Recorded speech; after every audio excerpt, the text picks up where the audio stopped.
एक और बड़ी खबर देहरादून से है, जहां पर त्रिस्तरीय पंचायत चुनाव की तैयारी तेज। उत्तराखंड में ग्राम और जिला पंचायत के चुनाव अलग अलग स्तर पर की जा रही है तैयारी।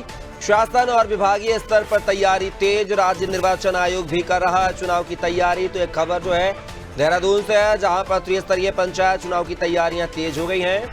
उत्तराखंड में ग्राम एवं जिला पंचायत के चुनाव हैं, अलग अलग स्तर पर तैयारी की जा रही है।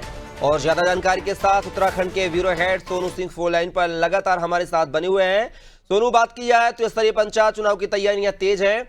आखिर इनको अमली जामा पहनाने के लिए क्या कुछ कवायद तेज की गई है राज्य सरकार की तरफ से और साथ ही निर्वाचन आयोग की तरफ से? देखिए, सरकार के स्तर से लगभग तैयारियां पूरी कर ली गई हैं। चूंकि कुछ संशोधन होने थे एक्ट में और इसके साथ साथ कुछ आरक्षण से संबंधित जो व्यवस्था थी उसको अंतिम रूप दिया जाना था। लिहाजा ऐसी परिस्थितियों के लिहाज से सरकार ने लगभग तैयारियां पूरी कर ली, क्योंकि कुछ संवैधानिक प्रक्रिया को पूरा करना था, जिसमें राज्यपाल की अनुमति भी मिल चुकी है। अब चूंकि शासन स्तर पर इसकी अधिसूचना को जारी किया जा रहा है और जो राज्य निर्वाचन आयोग है उसके स्तर से भी मतदाता सूची है और चुनाव से संबंधित जो आगे का शेड्यूल है उसको पूरा किया जा रहा है। तो कहीं ना कहीं चूंकि जो पहले चुनाव हो जाने चाहिए थे इनका कार्यकाल पूरा हो चुका है और इस दौरान सरकार ने कुछ ऐसे प्रतिनिधि थे जिनको प्रशासकों की जिम्मेदारी दी, कुछ ऐसे अधिकारी थे जिनको प्रशासकों की जिम्मेदारी दी। मई माह में उनका भी कार्यकाल पूरा हो गया, इसलिए ये जो विषय है ये चर्चाओं का विषय बना हुआ है और अब ये उम्मीद की जा रही है कि जल्दी चुनावों की अधिसूचना जारी होगी।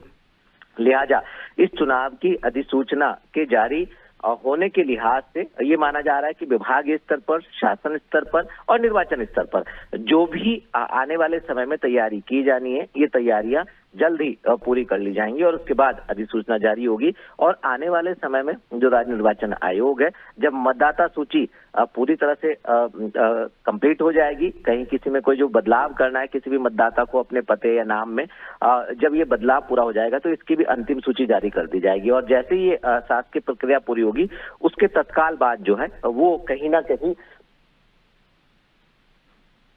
जी सोनू जी, साफ तौर पर कहीं ना कहीं जो है वो साफ तौर पर व्यवस्था को जो है वो आगे बढ़ाया जाएगा और जैसे व्यवस्था आगे बढ़ेगी उसके बाद अधिसूचना जारी कर दी जाएगी। और माना ये जा रहा है कपिल कि जो ये त्रिस्तरीय पंचायत चुनाव है जिसमें ग्राम पंचायत है, क्षेत्र पंचायत है और जिला पंचायत के चुनाव है, इनको अंतिम रूप दे दिया जाएगा क्योंकि ये चर्चा का विषय बना हुआ है और जो प्रशासक है उनके कार्यकाल को लेकर के भी कहीं ना कहीं जो विपक्षी दल है वो इसमें सवाल खड़े कर रहे हैं। तो ऐसे में अब देखना होगा कि जिस स्तर से जो एक तरफ जहां राजनीतिक सरगर्मियां बढ़ रही हैं इसको त्रिस्तरीय चुनाव को लेकर के, वहीं सरकार का ये कहना है कि सरकार ने अपनी तैयारी अपने स्तर से पूरी कर ली है। तो ऐसी स्थिति में कब तक हम चुनाव की जो घोषणा है तिथियों की वो होता देख पाएंगे, ये देखना होगा। हालांकि जिन जिन से हमने बात की उनका यही कहना है कि तैयारी उनके स्तर से पूरी कर ली गई है,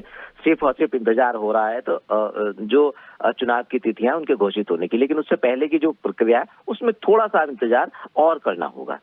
लेकिन सोनू, बड़ा सवाल यह है कि अभी आपने कहा है कि कुछ एक्ट में संशोधन होने थे, साथ ही ओबीसी आरक्षण को लेकर भी कुछ मतलब पेंच फंसा हुआ था। अभी ये सारी चीजें सॉल्व आउट नहीं हुई हैं और ऐसे में क्या माना जाए कि चुनाव की जो तारीख है वो डिले हो सकती है और जो प्रशासनिक अधिकारियों का कार्यभार है वो बढ़ाया जा सकता है क्या? ऐसे भी हमें पक्ष मान के चले?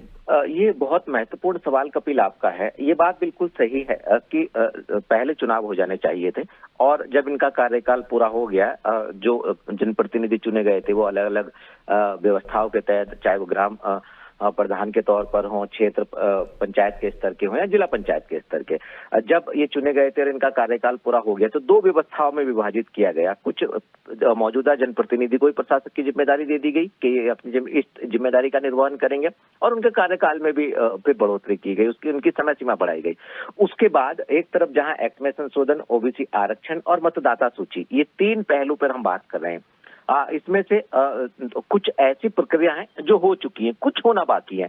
शासन के जो उच्च स्तरीय अधिकारी हैं, जो सचिव स्तर के अधिकारी हैं, उनसे और हमने अपने सूत्रों से जब बातचीत की, उनका ये कहना था कि ये बिल्कुल व्यवस्थाएं अंतिम चरण में, क्योंकि आप जानते हैं कि जो शासकीय प्रक्रिया उसमें थोड़ा सा वक्त लगता है। लिहाजा इस आधार पर हम ये कह सकते हैं कि थोड़े से समय के बाद जो है वो इन व्यवस्थाओं को जैसे ही पूरा कर लिया जाएगा, फिर राज्य निर्वाचन आयोग इस स्थिति में आ जाएगा कि वो एक तरफ मतदाताओं की अंतिम सूची सार्वजनिक करे और उसके बाद फिर चुनाव की घोषणा करे।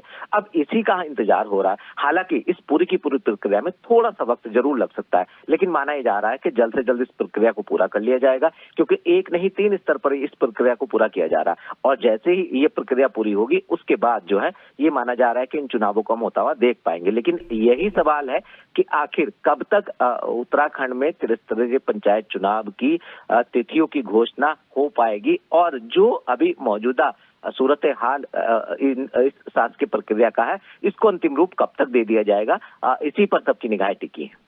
चलिए सोनू, आप हमारे साथ बने रहिएगा, आगे आपसे और भी जानकारी लेंगे। तो खबर देहरादून से है, जहां पर त्रिस्तरीय पंचायत चुनाव की तैयारियां जोरों पर है।